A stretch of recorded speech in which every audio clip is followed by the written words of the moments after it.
Matagumpay na inuwi ng pamahalang panlalawigan ang pagkilala ng Regional Nutrition Awarding Ceremony sa lalawigan ng Bulacan bilang 2010 Consistent Regional Outstanding Winner in Nutrition First Year Maintenance noong ika-23 ng Nobyembre sa Bulwagang Benigno Aquino sa Kapitolyo ng Pampanga.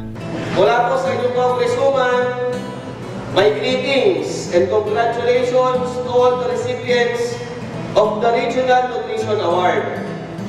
I hope that in recognition of our achievements and culmination of our present efforts, we all find inspiration and guidance among ourselves and the National Program for Nutrition towards the well-nourished and balanced diet for every Filipino, especially our children and nursing mothers.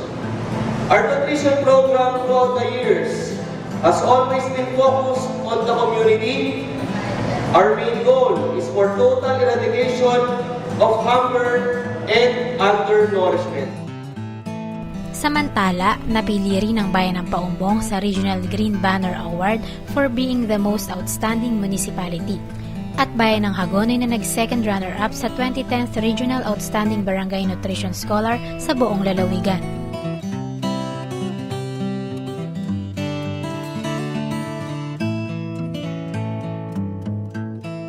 In the arena of human life, honors and rewards fall to those who show good qualities in action.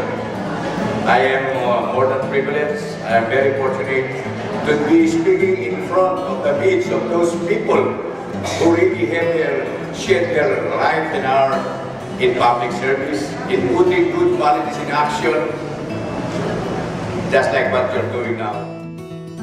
Ang patuloy na pagbibigay ng programang medikal at pagsaalang-alang sa kalusugan ng bawat mamamayan ang naging dahilan upang pagtibay ng National Nutrition Council at muling hirangin ang lalawigan ng Bulacan.